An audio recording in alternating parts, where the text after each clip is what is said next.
Salut les amis, nous continuons à lire Le Petit Prince chapitre 16. La septième planète fut donc la Terre. La Terre n'est pas une planète quelconque. On y compte 7 endroits, 7 000 géographes, 900 000 businessmen, 7 millions et demi d'ivrognes, 302 milliards de grandes personnes. Pour vous donner une idée des dimensions de la Terre, je vous dirai qu'avant l'invention de l'électricité, on y devait entretenir sur l'ensemble des 6 continents une véritable armée de 462 511 allumeurs de réverbères. Vu d'un peu loin, ça faisait un effet splendide. Les mouvements de cette armée étaient réglés, comme ceux d'un ballet d'opéra. D'abord venait le tour des allumeurs de réverbères de Nouvelle-Zélande et d'Australie. Puis, ceux-ci ayant allumé leur lampion, s'en allaient dormir. Alors, entraient à leur tour dans la danse les allumeurs de réverbères de Chine et de Sibérie. Puis eux aussi s'escamotaient dans les coulisses.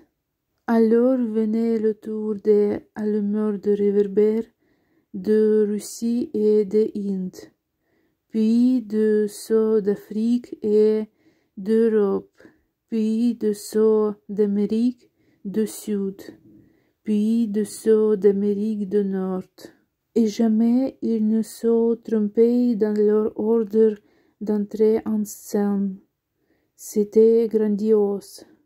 Seul l'allumeur de l'unique réverbère du pôle Nord et son confrère de l'unique réverbère du pôle Sud menaient des vies d'oisiveté et de nonchalance.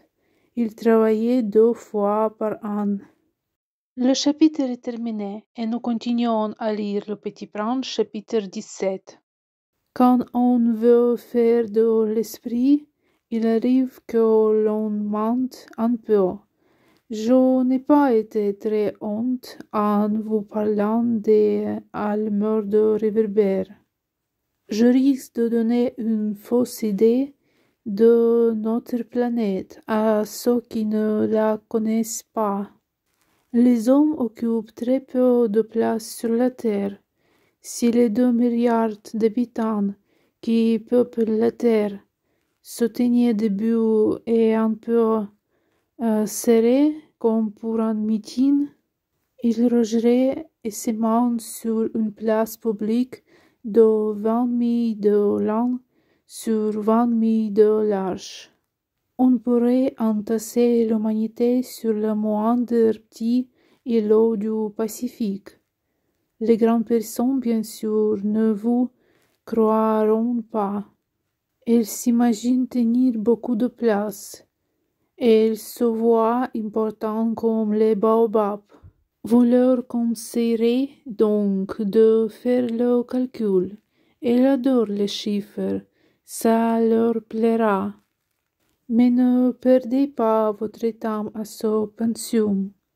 C'est inutile, vous avez confiance en moi.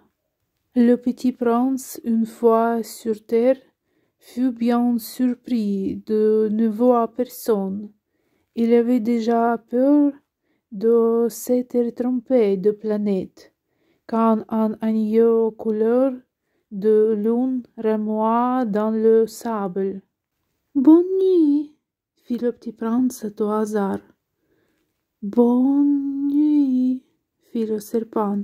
« Sur quelle planète suis-je tombé? Demanda le Petit Prince.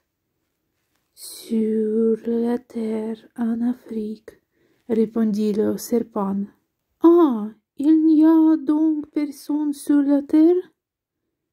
Ici, c'est le désert. Il n'y a personne dans le désert. La terre est grande, dit le serpent.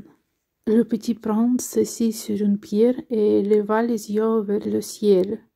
« Je me demande, dit-il, si les étoiles sont éclairées afin que chacun puisse un jour retrouver la sienne.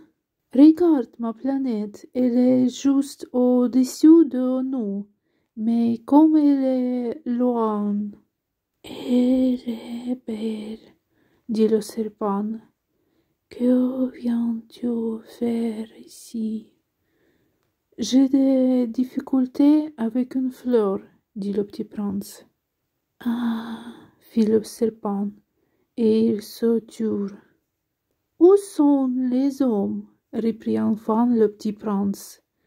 On est un peu seul dans le désert. On est seul aussi chez les hommes, dit le serpent. Le petit prince le regarda longtemps. Tu es un drôle de bête, lui dit-il enfin, mince comme un doigt. Mais je suis plus puissant que les doigts d'un roi, dit le serpent. Le petit prince eut un sourire. Tu n'es pas bien puissant, tu n'as même pas de pattes, tu ne peux même pas voyager. Je puis t'emporter plus loin qu'un navire, dit le serpent. Il s'enroula autour de la cheville du petit prince comme un bracelet d'or. Celui que je touche, je rends à la terre dont il est sorti, dit-il encore. Mais tu es pur et tu viens d'une étoile. Le petit prince ne répondit rien. Tu me fais pitié, toi si faible sur cette terre de granit. Je puis t'aider un jour si tu regrettes trop ta planète. Je puis. Oh, j'ai très bien compris, fit le petit prince. Mais pourquoi pars-tu toujours par énigme? Je les résous toutes, dit le serpent, et il se tut. Le chapitre est terminé et nous continuons à lire le Petit Prince, chapitre 18. Le Petit Prince traversa le désert et ne rencontra qu'une fleur à 3 pétales, une fleur de rien du tout. Bonjour, dit le Petit Prince. Bonjour, dit la fleur. Où sont les hommes? Demanda poliment le Petit Prince. La fleur un jour avait vu passer une caravane. Les hommes, il en existe, je crois, 6 ou 7. Je les ai aperçus il y a des années, mais on ne sait jamais où les trouver. Le vent les promène. Il manque de raison, ça les gêne beaucoup. Adieu, fit le petit prince. Adieu, dit la fleur. Le chapitre est terminé et nous continuons à lire Le Petit Prince, chapitre 19. Le Petit Prince fit ascension d'une haute montagne. Les seules montagnes qu'il eût jamais connues étaient les 3 volcans qui lui arrivaient aux genoux. Il se servait du volcan et tient comme d'un tabouret. D'une montagne haute comme celle-ci, se dit-il donc, j'apercevrai d'un coup toute la planète et tous les hommes. Mais il n'aperçut rien que des aiguilles de roc bien aiguisées. Bonjour, dit-il à tout hasard. Bonjour, bonjour, bonjour, répondit l'écho. Qui êtes-vous? dit le petit prince. Qui êtes-vous? Qui êtes-vous? Qui êtes-vous? Répondit l'écho. Soyez mes amis. Je suis seul, dit-il. Je suis seul, je suis seul, je suis seul, répondit l'écho. Quelle drôle de planète, pensa-t-il alors. Elle est toute sèche et toute pointue et toute salée, et les hommes manquent d'imagination. Ils répètent ce qu'on leur dit. Chez moi, j'avais une fleur. Elle parlait toujours la première. Le chapitre est terminé et nous continuons à lire Le Petit Prince, chapitre 20.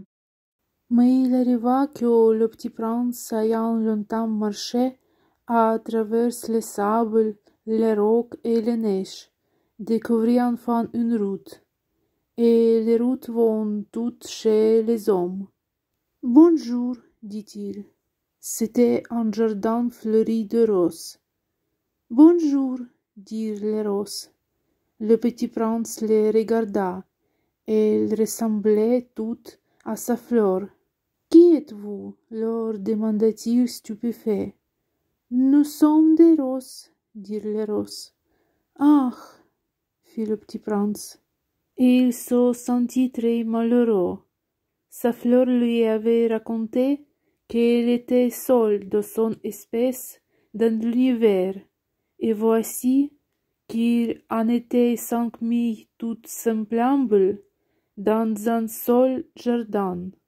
Elle serait bien vexée, se dit-il, si elle voyait ça. Elle tousserait énormément et ferait semblant de mourir pour échapper au ridicule. Et je serais bien obligé de faire semblant de la soigner, car sinon, pour m'humilier, moi aussi, elle se laisserait vraiment mourir. Puis il se dit encore, je me croyais riche d'une fleur unique, et je ne possède qu'une rose ordinaire. Ça mes trois volcans qui m'arrivent aux genoux et dont l'un peut-être et tient pour toujours. Ça ne fait pas de moi un bien grand prince. Et, couché dans l'herbe, il pleura. Le chapitre est terminé. Écrivez vos pensées sur ce chapitre, abonnez-vous à la chaîne et jusqu'au chapitre suivant.